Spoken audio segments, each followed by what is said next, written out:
Joined now by our international correspondent, Alex Newman. Alex, thanks for being with us. Great to be with you. Thank you so much, Duke. Another great Newman report today about how it's not just in liberal states, but predictably it's also especially in conservative states that radical LGBTQ, radical sexuality education is being pushed on our kids. So even in states where you've got Republican governments, Republican legislatures, they're doubling down the public schools in teaching this progressive garbage. Yes, they are. And you know, you and I both, Duke, for years and years and years as we've traveled this great country. When we go to New York, California, Illinois, the parents there already kind of realize what's going on. But in South Carolina and Oklahoma and Idaho and things, that doesn't happen here. Well, we now have concrete proof that it does. So the Lieutenant Governor of North Carolina, Mark Robinson, and the Lieutenant Governor of Idaho, Janice McGeachin, they put together these task forces to examine what was going on in the public schools. And predictably, they found exactly what you and I have been saying they would find. Marxist indoctrination, hyper-racialism, critical race theory, gender confusion. In fact, in North Carolina, they found one of the books that was being given to these children, for little children, promoted the idea that boys should be taking hormones so that they can, in the future, mutilate their genitals and become their true selves and impersonate a female. So in North Carolina, they got over 500 submissions, including from teachers, by the way, who are horrified about this and they're scared to speak out. But folks, I don't care if you live in the most conservative district in the most conservative state. This filth, this perversion, this brainwashing is happening. It's happening now. It's happening in your local government brainwash camp. I don't care if your Aunt Sally works there or whatever. This is ubiquitous, and these two reports prove it. Well, it's actually targeted for conservative districts. Let's not be, there's very few school districts in California where you're going to have to convince progressives that this is not true, right? So this may be originating in places like California or Massachusetts or New Jersey or Virginia, but it is not meant for those schools, right? This is especially targeting so-called backward rural people in this country, backward suburban moms in this country, right? Those places where the remnants of patriotism, love of country, love of God remain, those places where family is valued in ways way beyond what you see in these huge metropolises. And so let's be very clear about this. It's not an accident. The real question, Alex, why is it that Republican legislatures generally, Republican governors, seem to be paralyzed in terms of what they can do? You're in Florida. Give us a quick overview of how DeSantis is doing this and why the DeSantis method doesn't seem to be catching on in other states. Yeah, well, DeSantis has tried really hard to pull this garbage out of our schools. And in fact, he used executive orders to do some of it. And then he actually went to the legislature and said, look, we need to put this into state law. A recent example, our state legislature banned critical race theory in the indoctrination centers. And our governor signed the bill, and he was very actively promoting this. He said the CRT, this racist garbage, has no place in taxpayer-funded schools. And yet, Duke, every school district in this state is still teaching critical race theory, and that's a fact. We have people who've gone through the textbooks, and all the new textbooks they just bought are filled with this crazy racist trash. So the problem is, even when the legislators try to do the right thing, in North Carolina, the legislature just passed a bill banning critical race theory. In Idaho, they passed a bill banning critical race theory. But what has happened here is these schools see themselves as above the political fray. They don't have to worry about what the politicians or the taxpayers or the parents think. They're going to do whatever they want. And what they want is to brainwash and dumb down and radicalize and sexualize your children. And they're going to do it, whether the state legislature passes a law, whether the governor passes an executive order. We had the same thing here with face diapers, right? Our governor issued an executive order saying no school district was allowed to force children to put these ridiculous diapers on their face. And a bunch of our biggest school districts did it anyways. And the clown car Biden administration came in and said, hey, don't worry about DeSantis. If he cuts your salary, we'll just come in and we'll make it all up for you from the stimulus package that we passed for the COVID relief. So it's completely out of control. And this is what I've been telling parents. You can get all the state laws passed you want. You can get all the school boards to ban CRT.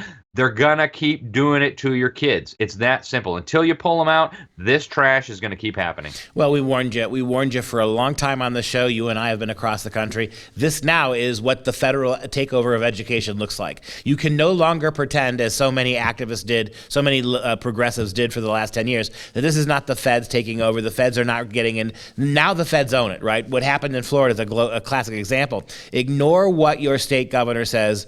This progressive Biden administration will make it all right. After the break, let's talk about some of the consequences of the federal takeover of education.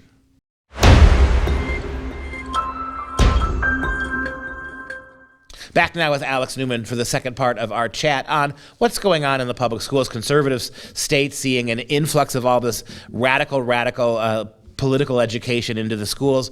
Doesn't seem like much that can be done in a state like yours, where you have a world-class governor who's did everything almost legislatively he can to keep this garbage out of Florida schools. The Biden administration comes in and says, "Oh, don't worry about it.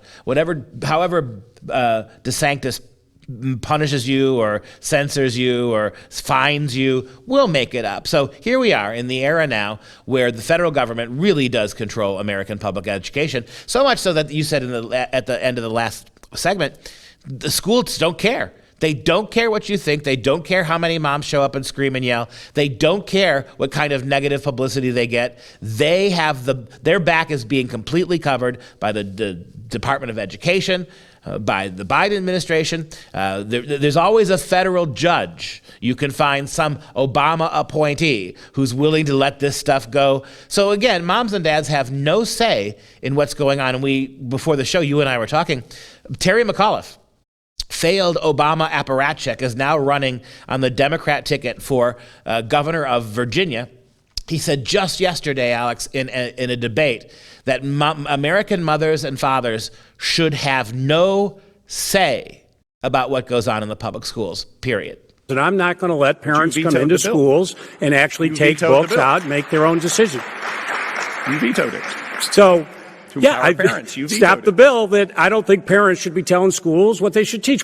And that's the status quo. American parents have no say in what happens in these indoctrination centers. Don't believe me? Go to your local school board meeting. Try to ask them, right? You have no say whatsoever. They don't care what you say. In fact, they enjoy rubbing your nose in the fact that they're teaching this filth to your children and that there's nothing you can do about it. And adding insult to injury, this clown show called the Biden administration is now investigating state governments for civil rights violations if they don't force the children to put the diapers on their face, if they don't do what the Biden administration says.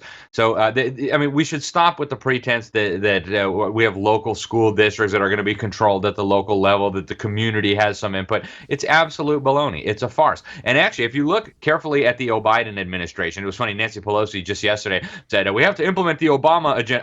The Biden agenda. Keep government open. We have to do those imminently, more imminently even, to address the full Obama agenda of building back better. They really came out of the closet during the Obama years. In fact, their Secretary of Education, Arne Duncan, repeatedly said that he was working hand in glove with the United Nations to globalize education, not just in the United States, but around the world, to turn your children into green global citizens. They're forcing this UN propaganda on the kids. Again, it's all over the nation. And, I wish parents well who think they're going to run for school board and fix everything. But the reality is this is way too far gone. You're not going to fix anything. And so I like one of the recommendations that the task force in Idaho came up with.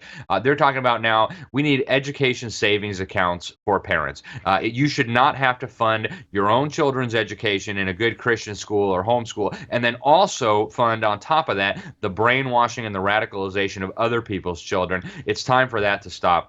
What I like about the ESAs is that this money never goes to the government, right? Because the government, they're hoping that we'll say, oh, yeah, let's have tax money for homeschoolers. Let's have tax money for Christian schools, because then they think that's how they're going to control them. But if we can do it so that the money never goes to the government, it just goes straight from the parent to the education, that's the way to do it. And Idaho has this now as a serious recommendation from this task force, and I hope many, many more states will work on this as well. Well, the one question that remains to be begged is, and I think even beyond the fact that we want parents to be able to spend their money on alternative education without it ever going to the government is this question. So if people like Terry McAuliffe actually believe this is the position of Biden and the entire progressive government, is that moms and dads have no say in what goes on in the public schools, then why should we be paying for it at all? If you're telling us that you're on the one hand, you're mandating attendance at these schools, on the other hand, you're telling us we have to pay for them and we have no say in them, then we need to break the system up altogether, right? Get rid of any mandatory paying for the public schools and only require payment from those families who use the system. Yeah, absolutely. I mean, just imagine this guy in Virginia with a German accent. We will decide what your children will learn, okay? And no questions shall be asked. That's the attitude that these people have. And if that's the attitude they want to take, fine. You keep your crummy school system that's brainwashing and dumbing down the kids. Look at their own test scores, right? Not even a third of the children from these institutions are proficient. See how long these things last without compulsory taking of money from people who want nothing to do with it. The whole thing will collapse tomorrow, Duke.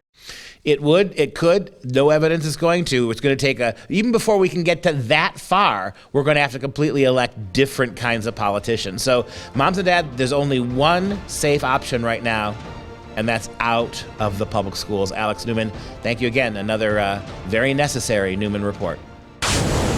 Hey team, most of you know our shows have been censored by Facebook and YouTube for years, which makes it very hard to keep up with the cost of production. But thanks to our Patriot Club members, we have not only been able to keep things going, but to add more programming. We're doing 18 new shows a week, 18. In fact, we've got big plans in motion for our viewers, especially our Patriot Club members. So please consider supporting our freedom-loving media by joining the Patriot Club this year. For a $99 tax-deductible donation, we will send you our 20-ounce stainless steel navy blue tumbler etched with the words American Patriot, standing atop the shoulders of a rather fit-looking George Washington. And for $129 gift, we'll also include a 15-ounce stainless steel mug as a token of our appreciation. All you have to do is visit patriotclub.us and become a Patriot Club member today. That's patriotclub.us. Thank you, and God bless.